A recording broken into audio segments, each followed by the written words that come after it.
Salut François-Xavier. Bonjour Chloé.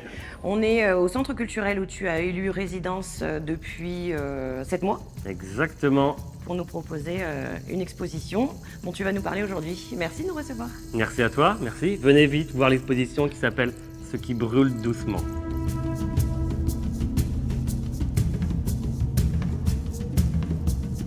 Je parle de notion d'acculturation et d'une notion que j'aime bien qui est le phagocytage culturel, mais dans lequel voilà, ça regroupe tout un tas de concepts. Et donc là, j'aborde des questionnements qui sont de l'ordre de l'anthropologie, de la sociologie, de la botanique, voilà, donc des choses assez larges et assez variées. J'aime bien la notion de télescopage, en tout cas entre les cultures. Et le phagocytage, on emploie ce terme en biologie, qui est le fait de s'accaparer ou par assimilation une culture. On a quand même bien vu que la mondialisation ou l'américanisation avait amené quand même pas mal aussi de perdition, justement. Ouais. À chaque fois que je dois faire une œuvre, en fait, je vais mettre en place ce qu'on appelle un mini laboratoire artistique qui doit correspondre à l'énoncé ou au concept que je vais élaborer.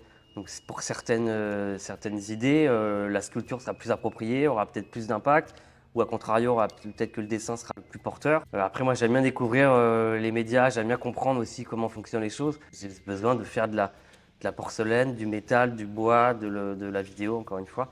Après, la grosse dominante dans mon travail reste quand même le dessin, parce que tout passe toujours par le dessin. Ce qui m'inspire déjà au départ, c'est mon histoire, parce que j'ai une grande partie de ma famille qui vient du Pacifique, donc qui vient de Polynésie, du Vanuatu et de Nouvelle-Calédonie.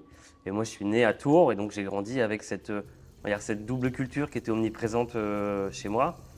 Et donc voilà, c'est ça qui m'intéressait, c'était de faire ces rapprochements et de faire une migration un peu inversée. Alors, il y a une œuvre déjà qui symbolise vraiment la notion que je viens d'aborder.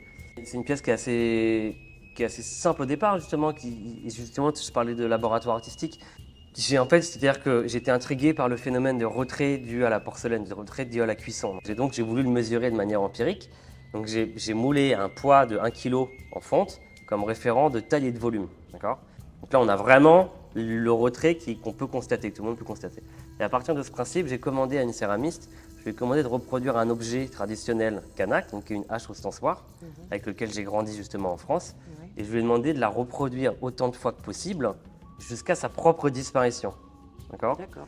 Et donc là, et je trouvais que ça exprimait bien l'idée que le fait de s'accaparer ou de reproduire une culture amenait forcément à la disparition, en tout cas à la perte de l'originalité de la chose. Et là, en l'occurrence, pas moi qui fais disparaître la pièce, c'est juste le fait de reproduire. C'est juste de la cuisson, juste de reproduction qui fait complètement disparaître cet objet ou cette culture en l'occurrence. Et donc ce qui brûle doucement, c'est cette idée que la culture, la mémoire sont des choses qui sont amenées à disparaître et qui, si on n'attise pas du coup cette petite flamme, en fait, voilà, sont des choses qui partent. Parce que dans une partie de mon exposition, je parle de la notion de perte de mémoire collective. Et j'ai pu faire un documentaire, parce que j'ai fait un workshop dans une des tribus sur l'île de Marais, sur la notion de perte de mémoire collective. Et donc il y avait cette idée-là de ce qui brûle doucement, c'est ça aussi.